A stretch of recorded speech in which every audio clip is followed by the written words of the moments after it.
जोहार। आज के झारखंड शिक्षा समाचार में आपका स्वागत है। आज के पहली खबर के साथ राज्य सरकार से अनुमति मिलने के बाद झारखंड एकेडमिक काउंसिल यानी जेक ने परीक्षाओं के आयोजन को लेकर तैयारी शुरू कर दी है। जेक के अध्यक्ष डॉक्टर अरविंद प्रसाद सिंह की अध्यक्षता में शुक्रवार को बैठक हुई। बैठक में लंबित परीक्षाओं के आयोजन को लेकर विचार किया गया। निर्णय लिया गया कि मैट्रिक इंटर संपूरक परीक्षा से पहले मदरसा, मध्यमा और इंटर वोकेशनल की परीक्षा को लिया जाएगा। परीक्षा दुर्गा पूजा के बाद शुरू किया जाएगा और नवंबर के प्रथम सप्ताह तक इसे पूरा कर लिया जाएगा। इधर राज्य के बिरसा कृषि विश्वविद्यालय में वेटनरी कॉलेज के कुल 62 वैज्ञानिकों के एडहॉक बेसिस नियुक्ति के लिए विज्ञापन निकाला गया है। यह नियुक्ति 6 महीने के लिए की जाएगी। इसके बाद आगे 6 महीने के कार्य विस्तार किया जाएगा। वेटनरी कॉलेज के 17 विभागों में इन प्रोफेसर कम जूनियर साइंटिस्ट सेवा का मौका दिया जाएगा। इसके लिए विश्वविद्यालय में 20 और 21 अक्टूबर को वॉक इन इंटरव्यू रखा गया है। इसमें 50 वर्ष तक के अभ्यर्थी आवेदन कर सकते हैं। हालांकि ST/SC उम्मीदवार की उम्र में 5 वर्ष की छूट दी गई है। साथ ही बताते चलें कि विश्वविद्यालय में वर्तमान में कुल 89% शिक्षकों और वैज्ञानिकों के पद खाली पड़े हैं। इधर इग्नू के जुलाई सत्र के स्नातक, स्नातकोत्तर, PG डिप्लोमा और डिप्लोमा कार्यक्रम में नामांकन अब 25 अक्टूबर तक लिया जा सकता है। इग्नू में वैसे छात्र भी अब सभी पाठ्यक्रमों में प्रोविजनल नामांकन ऑफलाइन ले सकते हैं।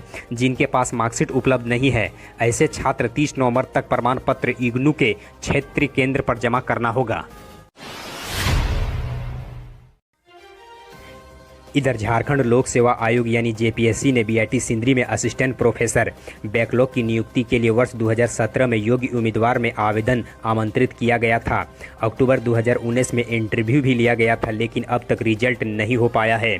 आयोग ने BIT सिंदरी में बैकलॉग के तहत असिस्टेंट प्रोफेसर के कुल 15 पद के लिए 27 मार्च 2017 तक आवेदन आमंत्रित किया गया था। इधर इस संबंध में JPSC के अधिकारियों का कहना है कि रिजल्ट जारी करने की प्रक्रिया लगभग पूरी हो गई है, लेकिन इस बीच राज्य सरकार के द्वारा आयोग से कुछ जानकारी मांगी गई है जो अभी तक नहीं मिल पाई है। इधर CBSE ने 9वीं से 12वीं तक के विद्यार्थियों को बोर्ड परीक्षा 2021 और 2022 में रजिस्ट्रेशन को लेकर राहत दी है। इसके लिए CBSE ने अपने वेबसाइट पर 2 अलग अलग नोटिस जारी किया है। इसमें कक्षा 9वीं और 11वीं के लिए 2022 की बोर्ड परीक्षा के लिए रजिस्ट्रेशन के समय को बढ़ा दिया गया है। पहले दोनों कक्षाओं के लिए रजिस्ट्रेशन की अंतिम तिथि 4 नवंबर तक थी। अब इन दोनों कक्षाओं के विद्यार्थियों को बिना विलंब शुल्क के साथ 19 नवंबर तक रजिस्ट्रेशन किया जा सकता है। इस तारीख तक प्रति विद्यार्थी 300 रुपया फीस देना होगा। वहीं विलंब शुल्क के साथ रजिस्ट्रेशन कराने के लिए अंतिम तिथि 28 नवंबर तक निर्धारित किया गया है। इधर राज्य के वर्ष 2016 के झारखंड शिक्षक पात्रता परीक्षा सफल अभ्यर्थियों का आमरण अनशन जारी है। अभ्यर्थी 8 अक्टूबर से ही आमरण अनशन कर रहे हैं। शुक्रवार को विधायक नवीन जायसवाल, विनोद सिंह और डॉक्टर इरफान अंसारी अभ्यर्थियों से मिलने पहुंचे। अभ्यर्थियों ने विधायकों को अपनी मांगों के बारे में बताया। जामताड़ा के विधायक डॉक्टर इरफान अंसारी ने अभ्यर्थियों को आश्वासन दिया कि वे जल्द ही मुख्यमंत्री को उनके मांगों से अवगत कराएंगे। झारखंड शिक्षक पात्रता परीक्षा सफल बहाली मोर्चा 2016 के अध्यक्ष परिमल कुमार ने बताया कि उनकी मांगों को लेकर सरकार गंभीर नहीं है। अभ्यर्थी पिछले 9 दिनों से अनशन पर बैठे हैं। इधर राज्य के पारा शिक्षकों के सितंबर माह का मानदेय का भुगतान कर दिया गया है। झारखंड शिक्षा परियोजना के द्वारा शुक्रवार को राशि भेज दी गई है। राज्य के कुल 59,700 पारा शिक्षकों के लिए लगभग 78 करोड़ रुपए आवंटित किए गए हैं। साथ ही बताते चलें कि पारा शिक्षकों के नियमित मानदेय का भुगतान किया जा रहा है।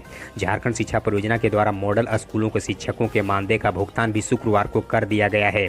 इसके साथ ही कुल 3000 BRP CRP के मानदेय का भुगतान भी कल सोमवार तक कर दिया जाएगा। इधर राष्ट्रीय साधन सह मेधा छात्रवृत्ति परीक्षा 2020-21 के लिए 20 अक्टूबर से 23 नवंबर तक ऑनलाइन आवेदन जमा किया जा सकता है। वहीं जेक के द्वारा 12 दिसंबर को परीक्षा लिया जाएगा। इस परीक्षा में एक नंबर के कुल 90 प्रश्न पूछे जाएंगे। छात्रवृत्ति परीक्षा में शामिल होने के लिए विद्यार्थियों को वर्ष 2019-20 में 55% अंकों के साथ 7वीं पास कर वर्तमान में कक्षा 8वीं में अध्ययनरत होना जरूरी है। साथ ही अनुसूचित जाति और अनुसूचित जनजाति विद्यार्थियों को उपरोक्त प्राप्तांक से 5% तक की छूट दी जाएगी। वही विद्यार्थी इस आवेदन को कर सकते हैं जिनके माता पिता का सालाना आय 1.5 लाख से अधिक न हो। साथ ही विस्तृत जानकारी के लिए जेक के आधिकारिक वेबसाइट पर देखा जा सकता है। इधर राज्य के सभी सरकारी स्कूलों के बच्चों के ऑनलाइन क्लास 25 अक्टूबर तक स्थगित रहेगी। कलश स्थापना, दुर्गा पूजा तथा दशहरा को लेकर अवकाश होने के कारण यह निर्णय लिया गया है। JCERT के निदेशक श्री शैलेश कुमार चौरसिया ने इस संबंध में राज्य के सभी जिलों को निर्देश जारी कर दिया है। इधर राज्य के तकनीकी संस्थानों में अब इंजीनियरिंग कोर्स के सत्र 2020-21 के लिए संशोधित एकेडमिक कैलेंडर को जारी कर दिया गया है। अब इन संस्थानों में नामांकन लेने की अंतिम तिथि बढ़ाकर 30 नवंबर तक कर दिया गया है। AICT के सचिव प्रोफेसर राजीव कुमार के द्वारा जारी पत्र में इन संस्थानों में नए सत्र की कक्षाएं 1 दिसंबर से आरंभ करने का निर्देश दिया गया है। साथ ही बताते चले कि झारखंड संयुक्त प्रवेश परीक्षा परिषद के द्वारा इंजीनियरिंग में नामांकन की प्रक्रिया अभी चल रही है, जबकि पॉलिटेक्निक में नामांकन लेने की प्रक्रिया अभी लंबित है। इधर राज्य के डॉक्टर श्यामा प्रसाद मुखर्जी विश्वविद्यालय में अब इंजीनियरिंग और BSc नर्सिंग की भी पढ़ाई होगी। अगले सत्र से नामांकन भी लिया जाएगा। विश्वविद्यालय में बोर्ड ऑफ गवर्नर और प्रोजेक्ट मॉनिटरिंग यूनिट के संयुक्त बैठक पर सहमति बन गई है। सेंट्रल लाइब्रेरी का भी निर्माण होगा, जहां 500 विद्यार्थी पढ़ाई कर सकेंगे। इसके लिए जगह का भी चिन्हित कर लिया गया है। इसके साथ ही गर्ल हॉस्टल के निर्माण पर भी सहमति बन गई है। इधर उच्च तकनीकी शिक्षा और कौशल विकास विभाग की ओर से पत्र जारी कर राज्य के सभी विश्वविद्यालय के कुलपति को घंटी आधारित शिक्षकों का मानदेय भुगतान के लिए कहा गया है। पत्र में कहा गया है कि कोरोना संक्रमण के कारण लॉकडाउन के बाद कक्षाएं संचालित नहीं हो पाई है। इसके कारण घंटी आधारित शिक्षकों को काफ़ी कठिनाइयां हो रही है।